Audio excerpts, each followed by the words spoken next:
Airports and roads were closed as 5 states declared emergencies.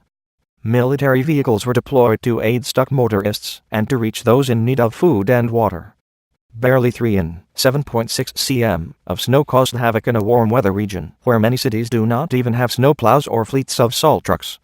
Hundreds of road accidents were reported, a number of them involving trucks jackknifing on highways.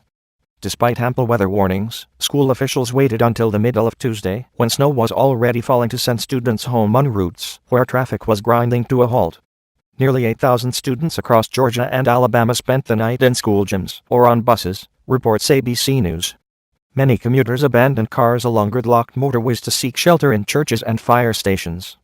Gridlock on the streets of Atlanta, Georgia, was so bad that a police officer had to deliver baby on a snowy motorway.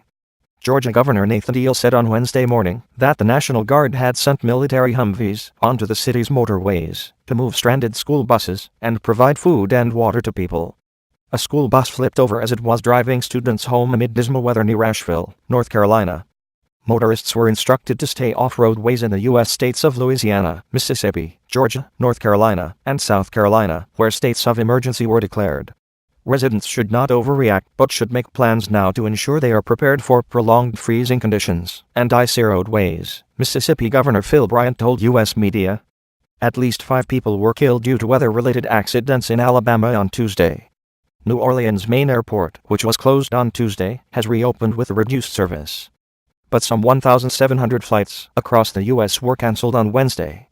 State legislature activities in South Carolina were also canceled due to weather. The latest cold snap stretched across much of the U.S. on Wednesday, sending to the northeast and bringing temperatures as low as -34°C, -30°F. The extreme weather also brought out many Good Samaritans who offered food and shelter to strangers battling the elements. "I got some tea from some kids, from them and their mom," stranded motorist Rebecca Cole told CNN, amid a then 10-hour commute in Atlanta.